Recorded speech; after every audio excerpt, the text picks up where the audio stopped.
besides other anointings. இந்த மகிமையின் அபிஷேகத்தையே இந்த இடத்தில் உங்கள் மத்தியிலும் கர்த்தர் கொண்டு வர சித்தம் கொண்டிருக்கிறார்.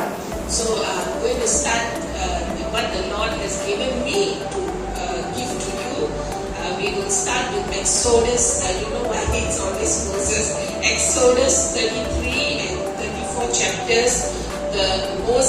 When Moses was crying out to God to show the glory of God.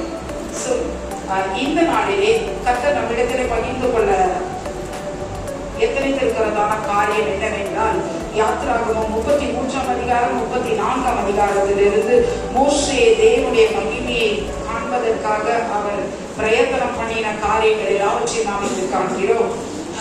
I've always wondered what is this show.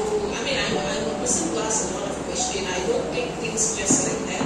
So I was asking the Lord, what is this show me your glory? What does it really mean? நான் எந்த ஒரு காரியத்தையும் சாதாரணமாக நம்பி விடுகிற நபர் அல்ல. நிறைய கேள்விகளோடு எப்பொழுதும் இருப்பேன்.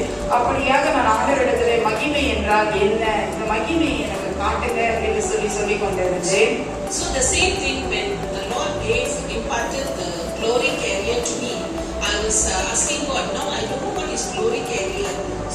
So good that He opened the door for me to listen to one of the pastors who was teaching on glory carriers. அந்த மகிமையின் அபிஷேகத்தின் அந்த பாதை குறித்து நான் ஒன்றும் அறியவில்லை.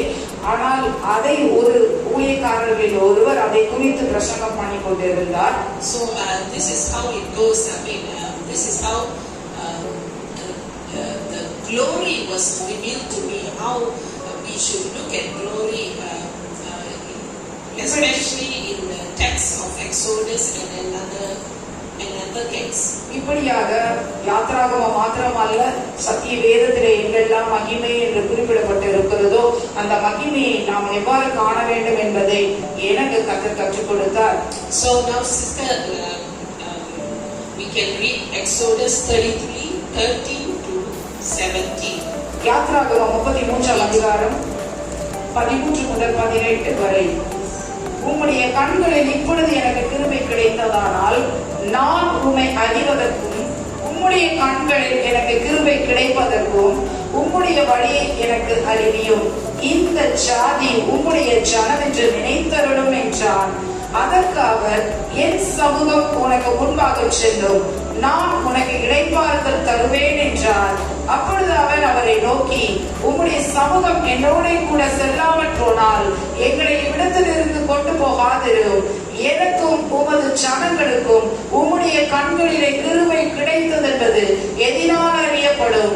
நீர் எங்களோட வருவதினால் அல்லவா. இப்படியே பூமியின் மேலுள்ள ஜனங்கள் எல்லாரிலும் நானும் உம்முடைய ஜனங்களும் விசேஷித்தவர்கள் என்று விளங்கும் என்றான். அப்பொழுது கர்த்தர் மோசேயை நோக்கி, நீ சொல்ல இந்த வார்த்தையின்படியே செய்வேன். என் கண்களில் உனக்கு கிருபை கிடைத்தது, உன்னை பேர் சொல்லி அழைத்து அறிந்திருக்கிறேன் என்றார். அப்பொழுது அவன், உம்முடைய மகிமையை எனக்கு காண்பித்தருளும் என்றான். ஆமென்.